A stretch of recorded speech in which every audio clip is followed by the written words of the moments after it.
ગુજરાતમાં અત્યારે હાલ ખેડૂતોની સાથે અન્યાય થઈ રહ્યો છે એ વાતને લઈને અવારનવાર વિપક્ષ મેદાને આવતું હોય છે। આપણે સૌ કોઈ જાણીએ છીએ કે હવે આમ આદમી પાર્ટીના અરવિંદ કેજરીવાલ છે એ પણ ક્યાંક આ જ વાતને લઈને આવતીકાલે એક મોટું મહાસંમેલન કરવાના છે, એક મોટી જનસભા કરવાના છે અને ખાસ કરીને આ વાતને લઈને અવારનવાર ભાજપ ઉપર આક્ષેપો પણ મૂકવામાં આવતા હોય છે। પણ હવે આમ આદમી પાર્ટી બાદ કોંગ્રેસ પણ મેદાને આવ્યું છે અને હવે કોંગ્રેસ પણ ખેડૂતો માટે લડવાનું છે। વિગતે ચર્ચા કરીએ સમગ્ર વિષય। નમસ્કાર, હું હંસિની અને તમે જોઈ રહ્યા છો નિર્ભય ન્યૂઝ। ગુજરાતમાં અત્યારે હાલ ઘણા બધા એવા સ્થાનિક મુદ્દાઓ છે જે વાતને લઈને અવારનવાર વિપક્ષ છે તે ભારતીય જનતા પાર્ટી ઉપર આકરા પ્રહાર કરતું હોય છે, પરંતુ ક્યાંક હવે આમ આદમી પાર્ટી બાદ કોંગ્રેસ પણ મેદાને આવ્યું છે અને ખાસ કરીને કોંગ્રેસ હવે ખેડૂતોના પ્રશ્નોના નિરાકરણ માટે ખેડૂત અધિકાર યાત્રા છે એ કરવાનું છે એવી વિગતો સામે આવી રહી છે। ખાસ કરીને કોંગ્રેસના નેતા લાલજી દેસાઈ છે તેમના દ્વારા એક પ્રેસ કોન્ફરન્સના માધ્યમે ભારતીય જનતા પાર્ટી ઉપર પ્રહાર કરવામાં આવે છે। ખેડૂતોની અત્યારની હાલની જે સ્થિતિ છે તેની સાથે હવે આગામી સમયમાં કોંગ્રેસ દ્વારા શું નવાજૂની કરવામાં આવશે એ જ દરેક વાતને લઈને તેમના દ્વારા માહિતી આપવામાં આવી છે। વધુમાં લાલજી દેસાઈએ શું કહ્યું સાંભળીએ। એમની એક છાપ છે કે નરેન્દ્ર મોદી કિસાન વિરોધી, આ એક સૂત્ર હતું અને નરેન્દ્રભાઈ જે છે એની પછી આવનાર મુખ્યમંત્રીઓ પણ આ જ કામ કરે, મંત્રીમંડળ પણ આ જ કરે છે। શરૂઆત એમની 2003 ના ગાળામાં એમણે કિસાન વિરોધી નીતિઓ બનાવવાનું શરૂ કર્યું। પહેલો ઘા એ એમણે ગુજરાતની અંદર ગુજરાત ડેરી વિકાસ નિગમની જમીનો, ખાસ કરીને સૌરાષ્ટ્રના 6 દૂધ સંઘોની જમીનો અને અમદાવાદ આબાદ ડેરીની જમીન એ માત્ર ₹1 ભાડા પટ્ટા ઉપર એ સરકાર જે છે એને લઈ લીધી જમીનો પાછી, અને અમદાવાદનું આબાદની જે વાત એ તો ખાસ કરીને એક કોન્ક્લેવ બનાવવા માટે પેલું ખેલકૂદ માટેની જગ્યા બનાવવા માટે ખાનગી કંપનીને આપી દીધી। એ બાબતની આપ સૌને જાણકારી હશે। આ ખેલ ત્યારથી શરૂ થાય છે।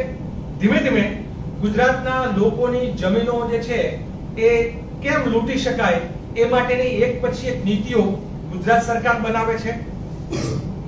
2011-12 માં બનેલો LARR નો કાયદો, એટલે જમીન સંપાદનનો ભારત દેશનો જે કાયદો હતો એ નરેન્દ્રભાઈ વડાપ્રધાન બન્યા પછી તરત જ જમીન અધ્યાદેશ લાવી અને લોકોની જમીનો કઈ રીતે લઈ શકાય એ માટે એમણે સુધારા વધારા પણ કર્યા। વાત આટલેથી અટકતી નથી, એક પછી એક ઘટનાઓ આગળ વધતી જાય છે। હમણાં ભારતમાલા પ્રોજેક્ટ, જેના વિશે આપ સૌ જાણતા હશો કે જે થરાદથી લઈને અમદાવાદ સુધી એક્સપ્રેસ વે જે નીકળવાનો, આમાં જમીનોના સંપાદનમાં ભેદભાવ, ખેડૂત ખેતી કરતો વ્યક્તિ એને મીટરે ₹20 એટલે લગભગ જે છે એ વીઘે એને ₹2 લાખ જંત્રી ભાવના 4 ગણા મળે છે।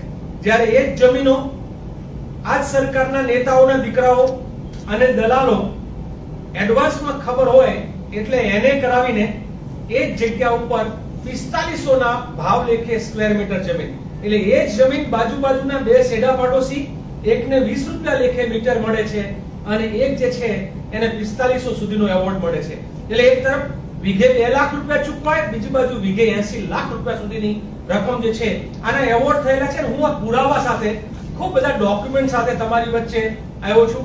ભાઈ અમરાભાઈ, ભરતભાઈ આ લોકો બનાસકાંઠામાં લડાઈ લડી રહ્યા છે અને એ આવતી 11મી તારીખે મહેસાણા ખાતે ટ્રેક્ટર રેલી આયોજન કરીને આખા જ વિસ્તારના લોકો જે છે એની લડાઈની વાત કરશે। મારે તમને મારા મોબાઈલમાં એક ફોટો છે, એમાં આપણા રાજ્યના મુખ્યમંત્રી જેને ગળે મળે છે એવા આ મુખ્યમંત્રી, એનો કદાચ હું તમને ક્લિપ મોકલી આપીશ કે માત્ર 4 દિવસમાં એની જમીન એને થાય છે। ભારતમાલામાં જેની જમીન જતી હોય એ જમીનમાં એવોર્ડ કરવા માટેના બે પદ્ધતિ છે। ખેતીની જમીન હોય તો એને ઓછા ભાવ મળે છે, એ જ જમીનને જો એને કરી નાખવામાં આવે તો એના 1000 ગણા વધી જાય છે। એટલે એને કરીને એમના મિત્ર પાટણના બાલિસણા ગામના વ્યક્તિ કે જે છે એ મુકેશભાઈ કુબેરભાઈ પટેલ, આમની જમીન છે 4 દિવસમાં એને થાય છે। મારી પાસે એમનો સર્વે નંબર, એમનું એનએની તારીખ અને મંજૂર થયા તારીખ સુધીના બધા જ આંકડાઓ છે। આ ગુજરાતમાં 4 દિવસમાં એને એ કઈ પ્રોસેસથી થાય જેને મુખ્યમંત્રી ગળે મળે છે, એટલે એમના ખાસ મિત્ર છે એ તપાસ કરી ત્યારે ખબર પડી। આવું અનેક જગ્યાએ બને છે। મારે આ વાતને આગળ લઈ જતા હું બધા મુદ્દાઓની વાત કર્યા પછી આખી એક આંદોલન ની રણનીતિ છે એની પર ચર્ચા કરીશ. 2011-12માં સેટેલાઇટથી જમીન માપણીનું કામ શરૂ થયેલું, જેના વિરુદ્ધમાં અમારા ગિરધરભાઈ પાલભાઈ એ લોકો 16-17માં એક પિટિશન કરે છે. આ પિટિશનમાં સરકાર પોતે લેખિતમાં એફિડેવિટ કરીને કોર્ટને આપે છે અને કહે છે કે આમાંના 18 મુદ્દાનો અમે સ્વીકાર કરીએ છીએ, જે અમલ કરશું. આજે એ વાતને 9 વર્ષ થયા, એનો એક પણ મુદ્દાનો અમલ થયો નથી. અને આમાં જમીન માપણી સંપૂર્ણપણે રદ કરી, જે પ્રકારે ખૂટ જૂના છે તે અને વાસ્તવિક સ્થિતિ છે તે એની માપણી કરવી જોઈએ. સરકાર સ્વીકાર્યા પછી પણ 9 વર્ષે આ માપણી થતી નથી. એના લીધે ભૂમાફિયાઓ, ખનન માફિયાઓ કોઈ સામાન્ય ખેડૂતનું ખેતર જમીન માપણીમાં જે ઉલટ સુલટ કર્યા છે, ઉડાડ્યા છે, ત્યાં જઈને એ લોકો પોતે ખનન કરે છે, મૂળ માલિક જેલમાં જાય છે અને ખનન માફિયા બેલમાં રહે છે. આની સામે પણ લડાઈ છે. આ સિવાય લોકો એમ કહેતા હતા, નરેન્દ્રભાઈ ખાસ કરીને, કે અમે ખેડૂતોની આવક બમણી કરશું. ખર્ચા 3 ગણા થયા છે અને આવક જે છે એ માંડ ક્યાંક 1.5 ગણી થઈ છે. એક આંકડો જેના વિશે વિગતે અમારા યુવરાજભાઈ છે આગળ વિગત આપશે, પણ હું તમને બે સરકારો વચ્ચેનો, એટલે ખેડૂત તરફી સરકાર હોય અને ખેડૂત વિરોધી હોય તો શું થાય, યુપીએના 10 વર્ષમાં અને એનડીએના 12 વર્ષમાં એમએસપી માં કેવી રીતે વધારો થયો, તો કે ડાંગરનું એમએસપી યુપીએ વખતે એવરેજ 14% વર્ષે વધ્યું છે. નરેન્દ્રભાઈના રાજમાં 6.5% લેખે એવરેજ વધ્યું છે. કપાસનો ભાવ મનમોહનસિંહજી વખતે 11% એવરેજ વધે છે, નરેન્દ્રભાઈ વખતે 8% એવરેજ વધે છે. મગફળીમાં યુપીએ વખતે 18.5% એવરેજ એમએસપી વધે છે. નરેન્દ્રભાઈએ ખેડૂતોનો વિકાસ કરવા માટે, એની આવક વધારવા માટે માત્ર 6.5% નો જ વધારો વાર્ષિક થાય છે. ઘઉં જે છે એમાં મનમોહનસિંહજી વખતે એવરેજ 12% એમએસપી વધે છે, નરેન્દ્રભાઈ વખતે એવરેજ 6% એમએસપી વધે છે. એટલે આ નવી જે 12 વર્ષની જે એનડીએ સરકાર જે છે એ મનમોહનસિંહ સરકાર કરતા 30% કે 40% ના લેખે વધારો કરે છે. એટલે એની સરખામણીએ ખૂબ નબળું પરફોર્મન્સ. એટલું જ નહીં, મને યુવરાજભાઈ જ્યારે જે આંકડો આપ્યો ત્યારે મને બહુ રસપ્રદ છે, જેની પ્રિન્ટની તમને ઝેરોક્સ આપશે, કે ચૂંટણીનું વર્ષ હોય તો નરેન્દ્રભાઈ મોદીની સરકારમાં એમએસપી માં વધારો થાય છે, અને ચૂંટણી પછીનું બીજું, ત્રીજું, ચોથું વર્ષ હોય ત્યારે 0 થી લઈને 3% નો જ વધારો થાય છે. માત્ર 5મા વર્ષે ચૂંટણી આવવાની હોય ત્યારે જ એમાં વધારો થાય છે, જેની વિગતે વાત કરશે. સાથે સાથે ખાતર મળતું નથી અત્યારે, ડીએપી ની લાઈનો અને કાળા બજાર. બીજી બાજુ નેનો ખાતર ફરજિયાતપણે આપવાનું સરકારે કર્યું છે અને એના લીધે ખેડૂતો લૂંટાય છે. એક બાજુ સરકાર પોતે એમ કહે છે કે આવી રીતે નેનો ફરજિયાત આપતા હશે એવા દુકાનદારો ઉપર અમે કાયદેસરની કાર્યવાહી કરશું. ખુદ કૃષિ મંત્રી પણ કહે છે. સવાલ એ થાય છે કે આ કૃષિ મંત્રી પોતે નેનો જે પેદા કરે છે એ ક્રિપ્કો નિપકો કરે છે, જે સરકારના અંતર્ગત આવે છે. પેદા જ ના કરો તો તમારે ક્યાં વેચવાનો સવાલ આવે? એટલે તમે ઉત્પાદન કરો છો અને કહો છો કે જે વેચશે એને અમે ઉપર કાયદેસર કાર્યવાહી કરશું. આવું નવું સરકાર જે છે એ પાક વીમાના મુદ્દા ઉપર, જેની હું માત્ર બ્રીફ કહીશ, ડિટેલમાં ભાઈ કહેશે. સરકારે 2022માં રતનસિંહ ડોડિયાની પિટિશન ઉપર જે છે એવું કહ્યું હતું, આ સરકારના શબ્દો છે, કે પાક વીમાના આંકડા અમે બદલ્યા છે. આવું એફિડેવિટમાં લેખિતમાં આપ્યું છે કોર્ટમાં. કારણ કે જે રીતનું નુકસાન થયું છે એ પાક વીમા કંપનીને પોસાય તેવું નથી. એટલે આ સરકાર કંપનીઓ માટે કામ કરે છે કે ખેડૂતો માટે કામ કરે છે, આ સૌથી મોટી વાત છે. એવું ને એવું એક ડુપ્લિકેટ દવા અને ખાતરના મુદ્દા ઉપર અત્યારે ખેડૂતો જે હેરાન થઈ રહ્યા છે એના વિશે ભાઈ રતનસિંહભાઈ અને રામસિંહભાઈ રાજપૂત એમણે પિટિશન કરી અને સરકારે પિટિશન પણ કરી અને આરટીઆઈ એમાં માંગ્યું છે પિટિશન કરીને કે સરકારે કેટલી જગ્યાએ રેડ કરી અને આ રેડ કર્યા પછી કેટલી જગ્યાએ એક્શન લીધા એની અમને વિગત આપો. સરકારનો જવાબ આવે છે કે આરટીઆઈ એક્ટ મુજબ આરટીઆઈ એક્ટ ની કલમ 8(1) ક, ઘ અને જ મુજબ આ જવાબો આપી શકાય તેમ નથી. હવે આ કલમ શેની છે આરટીઆઈ એક્ટમાં? તો કે આ રાષ્ટ્ર સામે એની એકતા, અખંડિતતા અને સાર્વભૌમત્વ ઉપર ખતરો થાય એવી સ્થિતિમાં માહિતી નહીં આપવાની. હવે આવા ડુપ્લિકેટ દવાના બિયારણના વેપાર કરનાર લોકો એને માહિતી આપવામાં આ રાષ્ટ્ર ઉપર ખતરો કેવી રીતે પેદા થાય, આપણી એકતા અને અખંડિતતા કેવી રીતે જોખમાય, એટલે આ પ્રકારનો જવાબ આપી સરકાર જે છે ખેડૂતોને અને રાજ્યને મૂર્ખ બનાવે છે.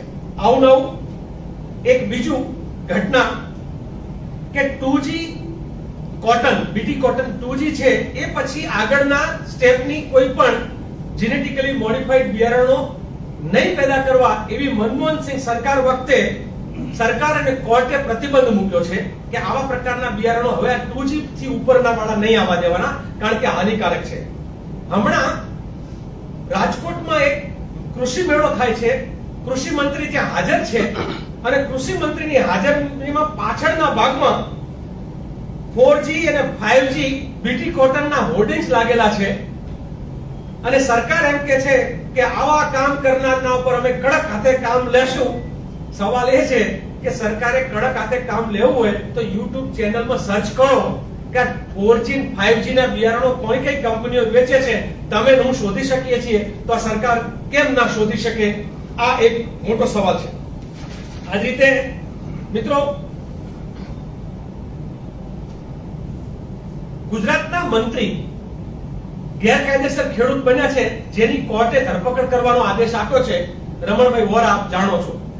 ગુજરાતની અંદર બિલ્ડરોને ખેડૂત બનાવવાનું અને ખેતરોને ચોરી કરી જવાનું, જેમ વોટની ચોરી એમ ખેડૂત બનીને ખેતરોની ચોરી કરવાનો પણ એક જબરદસ્ત ષડયંત્ર ચાલે છે. મારા પોતાના ગામમાં પણ આવા નકલી ખેડૂતો બનીને જમીન લીધી છે. આના માટે ગુજરાત કોંગ્રેસ દ્વારા આ પ્રકારના નકલી ખેડૂતોને શોધવાનું પણ અમે એક ટીમ બનાવી છે, જે નકલી ખેડૂતો, બિલ્ડરો પોતે પોતાની આવકના કાળા ધંધાને બચાવવા માટે થઈને જે ધંધા કરે છે એની સામેની પણ એક અમે આખી ટીમ બનાવીને કામ કરી રહ્યા છીએ. ઓવરઓલ ગુજરાતના ખેડૂતોના ભાવની વાત હોય, એના રક્ષણની વાત હોય, એમએસપી ની વાત હોય, બધી રીતે જ્યારે ખેડૂતો લૂંટાય છે. દૂધ ઉત્પાદકો વિશે વિગતે પ્રેસ કોન્ફરન્સ થોડા દિવસ પછી કરશું, પરંતુ દૂધ ઉત્પાદનના 10 વર્ષના મનમોહનસિંહ સરકારના સમયગાળો અને એ પછીનો સમયગાળો, એમાં કઈ રીતે દૂધ જે છે એ પેદા કરવું દુષ્કર બન્યું છે, દારૂનો વેપાર આસાન બન્યો છે. એવી સ્થિતિમાં ઉત્તર ગુજરાતમાં દૂધ ઉત્પાદકોનું આંદોલન જે છે એ આવતા મહિનાઓમાં જબરજસ્ત વેગ પકડે એના માટે અને ખેડૂતોના જમીનના આ પડાવી લેવાના જે કારસા છે એની સામે 11મી તારીખે અમરાભાઈ અને ભરતભાઈના નેતૃત્વમાં ખેડૂતો એક લડાઈ શરૂ કરી રહ્યા છે. 11 તારીખે મહેસાણામાં ટ્રેક્ટર રેલી નીકળશે 11મી સપ્ટેમ્બરે. આ 11 તારીખે સમગ્ર સૌરાષ્ટ્રના 100 જગ્યાએ 5 દિવસના ગાળામાં અમારા 50 જેટલા આગેવાનો જઈને 100 જિલ્લા પંચાયતની સીટમાં, એટલે લગભગ 300 જેટલી 300 થી 350 સભાઓ જે છે એ અમારા કાર્યકર્તાઓ, નેતાઓ, એટલે એમાં પરેશભાઈ, વેજીભાઈ જેવા સિનિયર નેતાથી લઈને લલિતભાઈ જેવા અમારા વર્કિંગ પ્રેસિડેન્ટ થી શરૂ કરી અને અમારા કાર્યકર સુધીના એવા પ્રદેશના નેતૃત્વ જે છે એ જિલ્લા પંચાયતની બેઠકો 11 થી 16 ના ગાળામાં કરવા જઈ રહ્યા છે. આ આખી યાત્રા જે છે એનું નામ કિસાન અધિકાર યાત્રા છે. આ યાત્રાનું સમાપન એક વિશાળ જનસભાના રૂપમાં, ખેડૂતોના સત્યાગ્રહ, ખેડૂતોના અધિકાર સભાના રૂપમાં સૌરાષ્ટ્રની અંદર જે છે એ નવરાત્રી પહેલા એક મોટો કાર્યક્રમ ત્યાં થશે. મારે સાથે સાથે હમણાં એક દિલ્હીથી દોડીને ભાઈ ગુજરાતમાં આવવાના છે. આવતીકાલે ચોટીલામાં સભા કરવા જઈ રહ્યા છે. આ સભા કરનાર દિલ્હીના પૂર્વ મુખ્યમંત્રી અને આમ તો પંજાબના મુખ્યમંત્રી પણ આવવાના હતા, પણ બીમાર પડ્યા છે. કદાચ આવે કે ના આવે ખબર નથી, પણ આ દિલ્હીના મુખ્યમંત્રી જેની એકમાત્ર સરકાર આ દેશમાં છે એ પંજાબમાં છે. પંજાબમાં પૂર આવવાના લીધે ત્યાં 2000 ગામો અસરગ્રસ્ત છે. 2 લાખ હેક્ટર જમીન છે એમાં પાણી ફરી વળ્યું છે, પાક નિષ્ફળ ગયો છે. હજારો પશુઓ મર્યા છે. ડેરી ફાર્મો અત્યારે એમાં બધે પાણી આવવાના કારણે ખેડૂતો તબાહ છે. લગભગ 2 લાખ થી વધારે પરિવારો જે છે, 1.5 લાખ પરિવારનું માઇગ્રેશન કરવા માટે શિફ્ટિંગ કર્યું છે. 2 લાખ પરિવારો અસરગ્રસ્ત છે. એને મદદ કરવા જવાના બદલે ત્યાં અત્યારે જેણે કામ કરવું જોઈએ, જેની સરકાર છે, એને એ પક્ષના રાષ્ટ્રીય વડા છે, ત્યારે એને પંજાબના ખેડૂતોના આંસુ લૂછવાના બદલે ગુજરાતમાં રાજકીય રોટલો શેકવા માટે અહીંયા આવી રહ્યા છે. એ પણ આપણે બધાએ વિચારવાની જરૂર છે. થોડું એમએસપી અને વીમા વિશે યુવરાજસિંહભાઈ છે વાત કરશે, પછી આપનો સવાલ. આ રીતે આદિવાસી પટ્ટામાં પણ આદિવાસીઓના જમીનના 60% કેસ જે પેન્ડિંગ છે જમીનના માલિકો બનવાનો, એના માટે પણ આખી પૂર્વ પટ્ટી અને મુખ્યત્વે દક્ષિણમાં એક આદિવાસી અધિકાર યાત્રા માટેનું પણ અમારી ટીમે કામ શરૂ કર્યું છે. તો એક તરફ સૌરાષ્ટ્રના ખેડૂતો, ઉત્તર ગુજરાતના ખેડૂતો અને પશુપાલકો અને સમગ્ર પૂર્વ પટ્ટો અને દક્ષિણના આદિવાસી ખેડૂતો, આ બધાના મુદ્દા ઉપર જે છે એ કોંગ્રેસ પક્ષ દ્વારા એ લગાતાર લોકોની વચ્ચે જવાના કાર્યક્રમો કર્યા છે. એટલે ખાસ કરીને અત્યારે હાલ જ્યારે સ્થાનિક સ્વરાજની ચૂંટણી નજીક આવી રહી છે, એ જ સમયે ગુજરાતના જેટલા પણ સ્થાનિક મુદ્દાઓ છે, જેટલા પણ અત્યારે હાલના પ્રશ્નો છે, એ જ દરેક વાતને લઈને ધીરે ધીરે હવે વિપક્ષ છે તે મજબૂત બની રહ્યું છે. અને ખાસ કરીને સીધા પ્રહારો છે તે સત્તા ઉપર એટલે કે ભારતીય જનતા પાર્ટી જે બેઠી છે એ લોકો ઉપર કરવામાં આવી રહ્યા છે. જોવાનું રહેશે કે હવે આગામી દિવસમાં શું નવાજૂની થાય છે. તમારું શું માનવું છે આ વિષયને લઈને અમને કમેન્ટ કરીને ચોક્કસથી જણાવજો. તેની સાથે અમારી ચેનલ નિર્ભય ન્યૂઝને લાઈક, શેર અને સબસ્ક્રાઇબ કરવાનું ભૂલશો નહીં. નમસ્કાર.